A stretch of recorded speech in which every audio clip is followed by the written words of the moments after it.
All right, thanks for joining us again. I'm Clay S. Williams, the host of Bookstr Wellness. I'm Leora Edut, author of Goddess on the Go. And before we sort of cut out to a break, we were talking about the 5 aspects of ritual in your book. Can you break that down for us? Absolutely. So I started off with self-love because I feel like that is the place, the foundation that for most of us, I say in my book, like, why didn't we learn it in school? Why wasn't it as important as like math and science and geometry, you know? Because so many of us, you know, especially think of like the era you and I come from, where our parents had no idea how to love themselves, right? There's like, you don't know what you don't know is what I always say. Yeah. And so, you know, loving yourself, for a lot of people, what they thinking is like, I'm gonna go get my hair and my nails done and go get a fabulous outfit, and then I love myself. Done but then, over. right, it's done over. But then you look up and you're like, why? Why do I feel like there's still like an emptiness inside of me? What is the thing that is missing? And we keep looking outside of ourselves for the answers when the answers are truly within. And so self-love is really like looking at having healthy boundaries, looking at boundaries. Boundaries like a motherfucker. Right? In 2018, that's been a theme for most people. And so also looking at like what's your truth versus like what your parents' truth was, right? Or what your friend's truth is. Like what really is your truth? What resonates with you? What lights you up? What brings you pleasure? What turns you on? What makes you, you know, want to be out here in the world, right?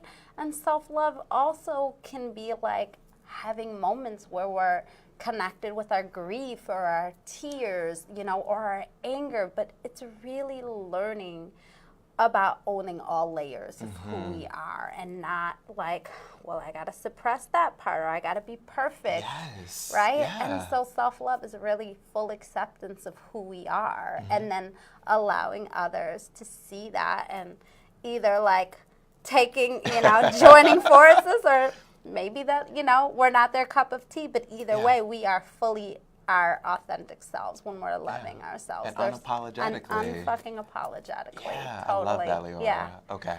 And so then we went into movement, because for me, movement has been like my church, right? Because movement is connecting with our bodies. And I feel like as human beings, like we're so like head up and dead, shoulders down, right? And we're like, what is this? What are these things, right? We don't know our own bodies, and we've been taught, like, just go to the gym and work out and lift weights and, you know, and all these, like, body shaming and body ideals, and it doesn't give anybody space to actually connect with our bodies and see, well, what actually feels good to my body? Because I used to go to the gym and I would still feel like shit when I left. Like, I just busted my ass on the treadmill for like, you know, 30 minutes nonstop, but I'm not leaving feeling like I had a holy moment, you know, and I feel like with feminine movement, which is what the different things I share, there's femme, there's intensati, there's koya.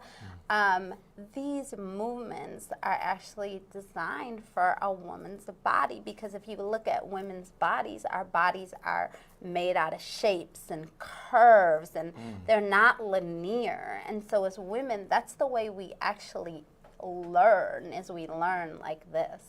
And sometimes we even go backwards, right? It's not like, and so when we learn to actually give space to move our bodies in the way that they were designed, we actually connect with them. We actually begin to love our bodies and appreciate them no matter what freaking size we are. We're just like, damn, these curves, like they feel good. My skin feels soft, right? Or like, giving myself my own touch with love, like that is part of the feminine movement that I wanted women to really learn how to embody. I love that. And before you move on to the Yes. other rituals, we have a question from social media. Yes, please. What is the divine feminine? Great question. The divine feminine is really connecting with your feminine energy. It's like what your truth is. It is connecting with the messages that are inside of yourself that often we can't hear when we're going in a very fast-paced masculine world. So the divine feminine is really different for every woman because it's your truth. It's your truth. It's the truth of who you are. It's the truth of who you are as a woman in the world, and to really come from that space of embodiment, from the crown of your head to the toes, not from that space of like the divine feminine definition in my head. The divine feminine is how you embody the world, how you walk through the world.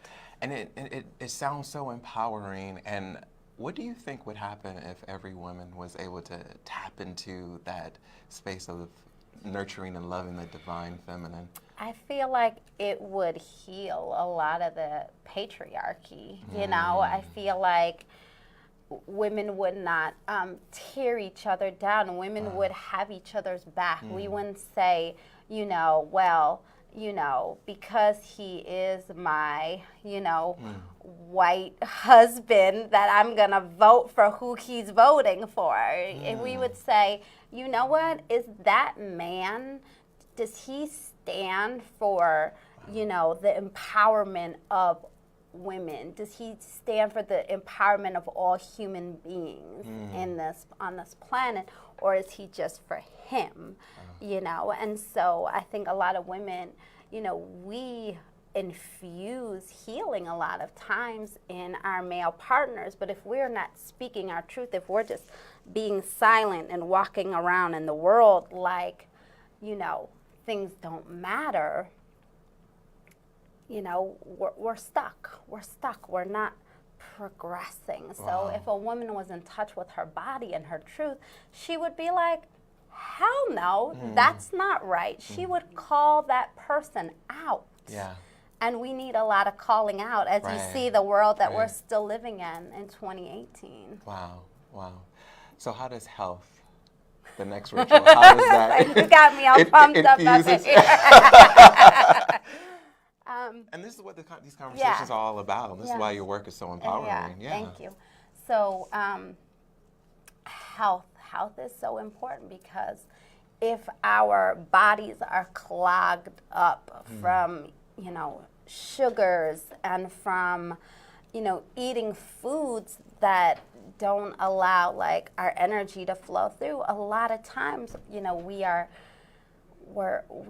caught in this old school American diet, so many of us. And so it's what we learn. And also, you know, in certain communities, you're not going to find a health food store. That's right.